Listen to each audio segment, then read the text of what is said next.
আসসালামু আলাইকুম বন্ধুরা, আপনারা সবাই কেমন আছেন? অবশ্যই সবাই ভালো আছেন। আল্লাহর রহমতে আমিও ভালো আছি, আলহামদুলিল্লাহ। বন্ধুরা, ডেইলি ব্লগে আপনাদের স্বাগত।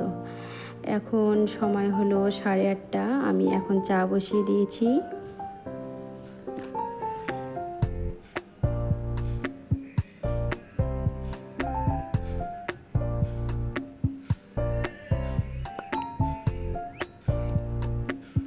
চা খাওয়া কমপ্লিট হয়ে গেল।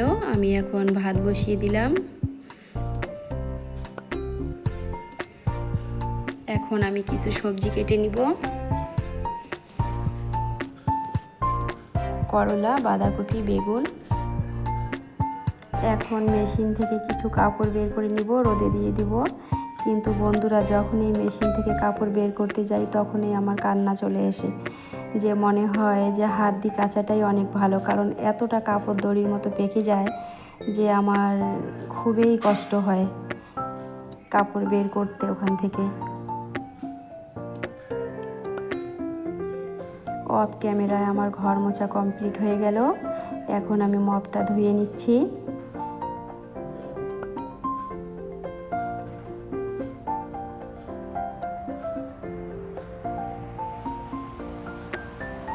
কিন্তু বন্ধুরা, একটা কথা, প্রত্যেকটা মেয়ে ছেলে বাড়িতে এত কাজ করে যে সে কাজের কোনো শেষ নেই। কিন্তু পুরুষরা বলে যে কোনো বাড়িতে কোনো কাজেই নেই, শুধু রান্না বান্না, বাসন ধোয়া, ঝাড়ু দেওয়া, কাপড় কাচা, এতটুকুই। কিন্তু বাড়িতে যে কী পরিমাণ কাজ করতে হয়, যে যে আপুরা, আন্টিরা, বৌদিরা, দিদিরা করে, তারাই শুধু জানে যে বাড়িতে একটা মেয়ে ছেলে মানুষের কী পরিমাণ কাজ থাকে। তবে যারা যারা একটু কাজ পরিপাটিভাবে রাখতে চায়, একটু গোছগাছভাবে রাখতে চায়, তাদের আরও বেশি পরিশ্রম হয়।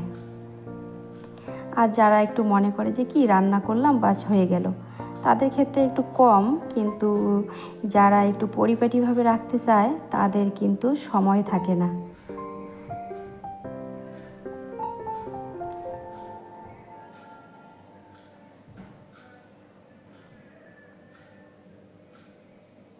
তবে কাজ যদি কমপ্লিট থাকে তাহলে মনটা একটু ফ্রেশ থাকে, মনটার মধ্যে একটু শান্তি থাকে, যে না, আমার কাজ কমপ্লিট, আমি এখন শান্তি। আর যদি কাজ পড়ে থাকে তাহলে মনে হয় যে আমি এখন অশান্তি। তবে কার কার এমন হয় বলুন তো?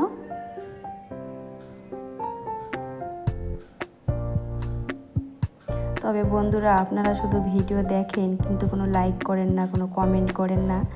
হয়তো বা আমার ভিডিও আপনাদের ভালো লাগে কি লাগে না আমি জানি না।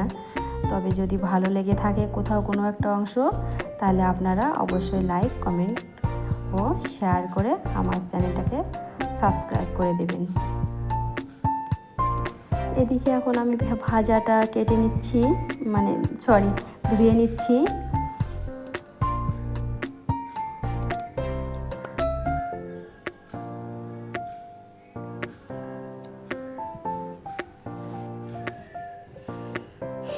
এখন আমি ভাতটা বেড়ে নিব।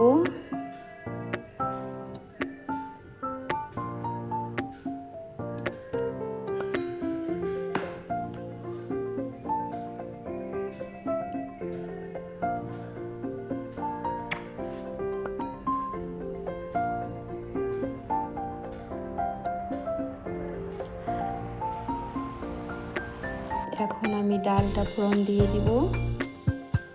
তবে বন্ধুরা, আমার ভিডিও প্রতিদিন বানা হয় না, মানে কি প্রতিদিন আমি ওইভাবে বানাই না, কারণ আমার শরীর ভালো না, 1-2 দিন পর পর বানাই। আর এডিট করতে সময় লেগে যায়, কারণ আমি এখন এডিট করা কমপ্লিট শিখিনি, আমার মেয়ের কাছ থেকে আমাকে শিখাই নিতে হয়। তার কারণে আমার ভিডিও দিতে এত লেট হয়।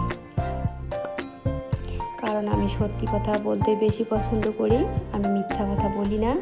যেটা সত্যি সেটাই আপনাদেরকে বললাম।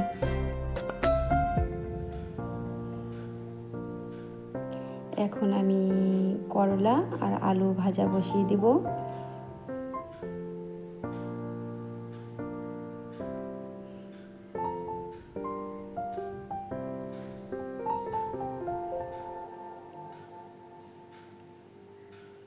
এদিকে আমি মাছ ভাজা বসিয়ে দিব।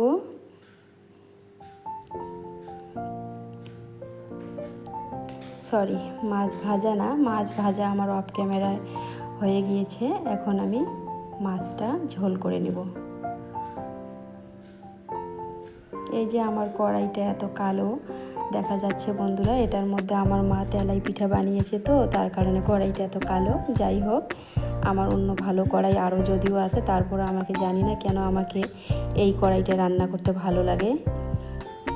আমি বেশিরভাগ ইন্ডাকশানেই রান্না করি, মাঝে মধ্যে একটু কড়াইয়ে রান্না করি। যাই হোক বন্ধুরা, এদিকে অফ ক্যামেরা আমার মাছের ঝোল, ডাল, আলু ভাজা হয়ে গেল। এখন আমরা খাবো পাস্তা আর ব্রেড, কর্নেটো, লিচি।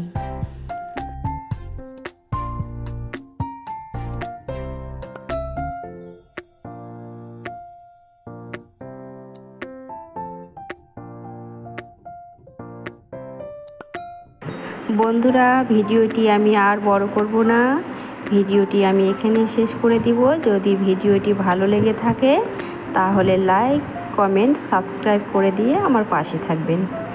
আল্লাহ হাফেজ।